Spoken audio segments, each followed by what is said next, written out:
Olá pessoal, tudo bem? Meu nome é Roger Besnossai, sou advogado e hoje trarei mais uma dica jurídica para que você fique por dentro dos seus direitos.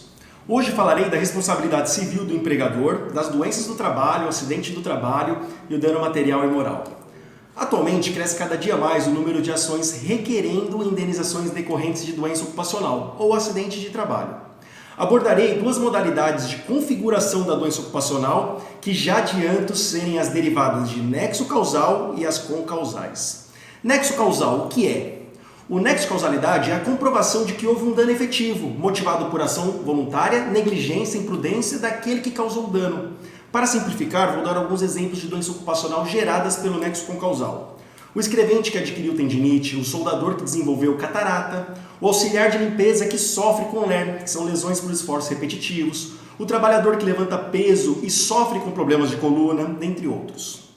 Agora que vocês já sabem as doenças decorrentes do nexo causal, devemos entender as decorrentes do nexo concausal. Existem doenças que não são consideradas doenças do trabalho, que são doenças degenerativas.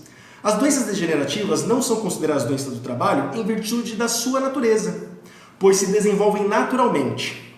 O que seria o nexo concausal? A concausa, meus amigos, é outra espécie de acidente de trabalho. Ela não dá origem à enfermidade, mas acaba fazendo com que ela se agrave. Esse tipo de concausa pode ser verificado quando o trabalhador já era portador de uma moléstia quando iniciou suas atividades para o empregador, mas diante das situações específicas decorrentes do ambiente de trabalho, ao aparecimento de sintomas ou agravamento da doença que pode resultar na redução da capacidade laborativa do trabalhador. Alguns exemplos de doença degenerativa são o câncer, diabetes, esclerose múltipla, degeneração da coluna, ombros, dentre outras. Ou seja, resumidamente, o nexo causal, o empregado não tinha doença e adquiriu no serviço. Já o nexo concausal, o empregado já tinha doença e ela foi agravada.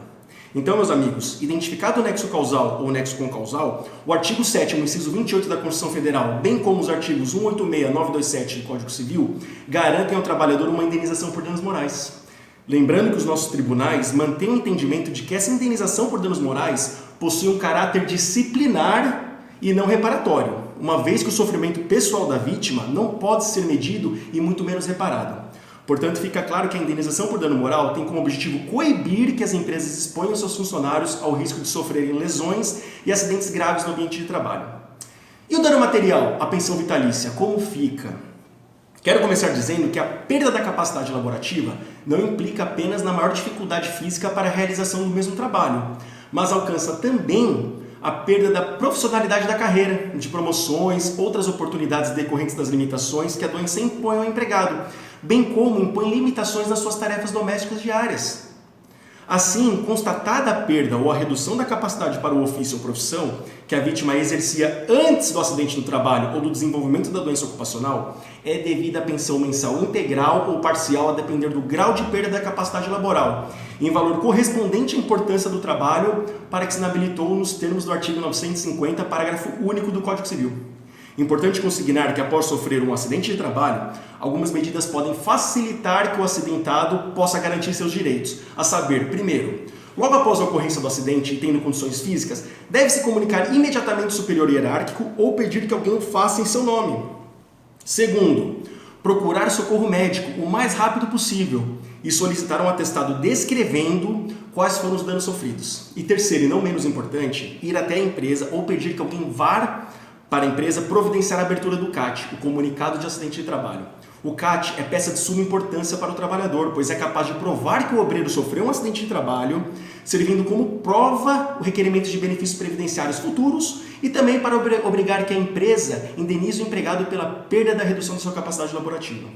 Resumindo esse vídeo, meus amigos, se você sofreu um acidente de trabalho, tem uma doença ocupacional que ocorreu por uma negligência, uma imprudência ou uma imperícia da empresa, por falta de manutenção de maquinários, por falta de entrega e fiscalização de EPIs, ergonomia ou condições ambientais inadequadas ao trabalho, você poderá ingressar com uma reclamação trabalhista, pleiteando uma indenização por danos morais e danos materiais, por conta da sua redução da sua capacidade laboral que você foi acometido. Nos próximos vídeos, eu trarei as possibilidades da estabilidade provisória do empregado, inserida no artigo 118 da Lei 8.203 de 91, e a estabilidade exposta na convenção coletiva, que na grande maioria das vezes garante a estabilidade até os fins de aposentadoria. Meus amigos, se gostaram do vídeo, por favor, compartilhem com seus amigos, familiares, deixem um like, se inscrevam no nosso canal aqui no YouTube, nas nossas redes sociais, Facebook, Instagram, nos incentivem a sempre trazer dicas jurídicas para que vocês fiquem por dentro dos seus direitos. E lembrem-se de, na dúvida, procurar um advogado da sua confiança. Um abraço e até o próximo vídeo.